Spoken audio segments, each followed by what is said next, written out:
Hey guys, it's Mr. Foxtrot 1996, and today I'm going to be doing kind of a review of my Thunder Tiger mt4 G3 4x4 monster truck. So I've had this, I've had it for like 2 months. I've been running it for about a month and a half. It's been really solid. I haven't broken anything on it. All the gears still look good. Tires actually haven't worn down at all, and I've been running it on dirt and then sometimes pavement. So basically, there it is. There's a front view. It's really large. I don't have any RC cars downstairs right now, but it makes my Tractor Slash look tiny. Like in track width and height and length, or not so much in length, but definitely in track width and height, it just makes it look tiny. So like the body, I don't really like it, but I don't really hate it. It's kind of a funky looking body. It doesn't have terrible colors, but it's still kind of weird. So probably I'll just buy a Traxxas Summit body, or like one of the like a Pro Line body for the Traxxas Summit, like the VW Bug or whatever, and to put on this. And actually, the advantage of having a VW Bug body is it's well, you know, most of you probably know what a VW Bug looks like, but it's kind of like round almost. So you can actually, if this thing flips over, you can flip it back over by just using the momentum of like gas stop, and it'll flip itself back over. Whereas this, it's flat, so it's not gonna want to flip over. But it's held up pretty good, and I haven't flipped it because it's just so wide. I really haven't flipped it a whole lot on pavement. On dirt, I have, but on pavement, and it's no cracks or anything yet. So, and then here's the chassis of it. So some people, they think this kind of like cover right here is kind of stupid. I kind of like it because it protects it. Eventually, I'm gonna take some fiberglass wall tape and just line these holes so not a whole lot gets down here. As you can see, there's a cut right there, and I was actually using a larger servo, and it extended up past there, and it was impeding the action of the servo horn, so I had to cut this out, and same with where the servo or the linkage is. But then I put in the stock one. The stock one, I'm not gonna lie, it sucks. Like, you have to tighten the little, you can maybe see it right there. There's a tensioner right there, and that basically it adjusts how responsive the steering is. Like if it's really really quick or just really really slow. And out of the factory, it's all the way down, so it's just, but even if you tighten this all the way up, this servo really can't handle it. I can't remember what the ounce torque is, but it's like 150 or something like that, or it may not even be that much. So, and this is a monster truck, so it should have a much larger servo on it. So I'll take off the cover. The only disadvantage is it took me like a couple days to get it to where I was good at putting all the wires through, like for the battery, and then where the ESC connects, or the motor connects to the ESC. It takes a while to kind of get used to it.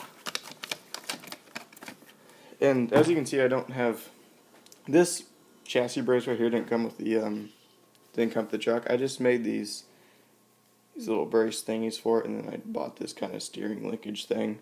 I don't know what it was for, but it looked kind of cool. So I bought it. It has adjustable knuckles and stuff. And the reason I had that is because these are kind of notorious for bending chassis. So in the chassis, I think they're like $50, and this was $20, just this arm. So I figured I'd rather just buy that than having to take the whole chassis off, and it's just way easier. Okay, so the motor in here is a Ripper 2000 kV motor. It's kind of like a Mamba Monster for Thunder Tiger. and then the ESC can handle up to a 6S. The reason all the wiring shouldn't be like this, I kind of tore it up because I swapped in my Mamba Monster, but I didn't like, well, I mean, I liked it, but I just decided to put this back in and then put my Mamba Monster in my original car that I had it in. And the shocks they're aluminum capped, and they're not, you have to use spacers, they're not threaded, which, I mean, you could change them out if you wanted to. And I've seen guys run 2 shocks on here, and I may try that because there's another mount right there. And if you could figure out how to, you probably just need to extend a shock out to here, and then so it doesn't hit this tie rod right there. But I may do that, or I may not, I don't know.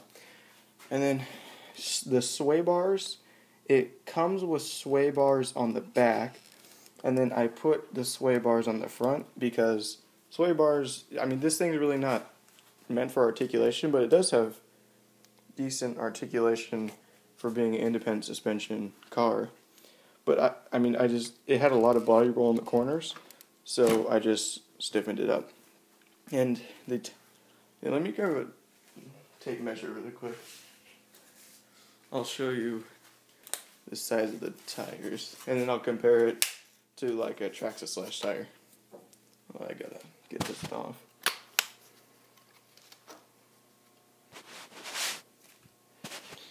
Hold on.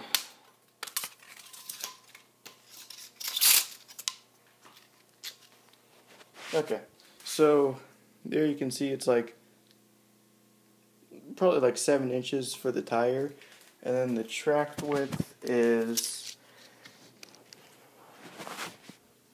like 17 inches, and then the length I think is like 23 inches or something like that, so about the same as a slash on the width. And then here is a Traxxas slash tire compared to the Thunder Tiger tire, so it's quite a huge difference. And then the only bad thing about these tires is these washers, they don't have any cuts on them to dig into the tire, so I have had one of them spin off and then the tire comes off. And as I said, I've had nothing break. Everything's thick plastic on here and stuff, so it's really nice. And then I also made this thing out of like I think it was a bottle, but a lot of mud was getting jammed up in where the steering, all the steering components are back here, and I just built that so it would stop some of the stuff from going up there. It was just really simple to build. And then you have these really heavy duty ball joints. I greased those up with some, I think it was like, I can't remember what it was, but it was grease that doesn't attract dirt, so I used some of that so it was just a little smoother. And your center differential, it's kind of nice because it has a fairly light oil in it, so it just bleeds off the power to the front, so you're not always doing standing back flips. But if you want to do standing back flips, you're going to want to put heavy or thicker oil in this. And then some people, there's the underside, some people have a little problem with this like skid plate right there, but other than that, the chassis is really, really flush. All the screws are flush with the chassis, and as you can see, it's pretty dirty and scraped. And there's A-arms, and there's a little steering component I told you about. And then the travel is good. I mean, you could put bigger shocks, or you could stiffen these shocks to make it more of a road car, which I don't know why you would do. Or because I think, yeah, they don't have any preload clips on them, so they're as soft as they're going to be. And then I can't remember what weight of oil I put in here. I think it was like 5 or 10 weight. So yeah, that's basically, wasn't really a review. It was more like I'm showing you it of the Thunder Tiger mt4 G3. I'll do an actual running review of it in probably like another 6 months, telling my final thoughts on it and if how many things I broke on it and stuff like that. Or hopefully I don't break anything on it. So I will see you guys in the next video.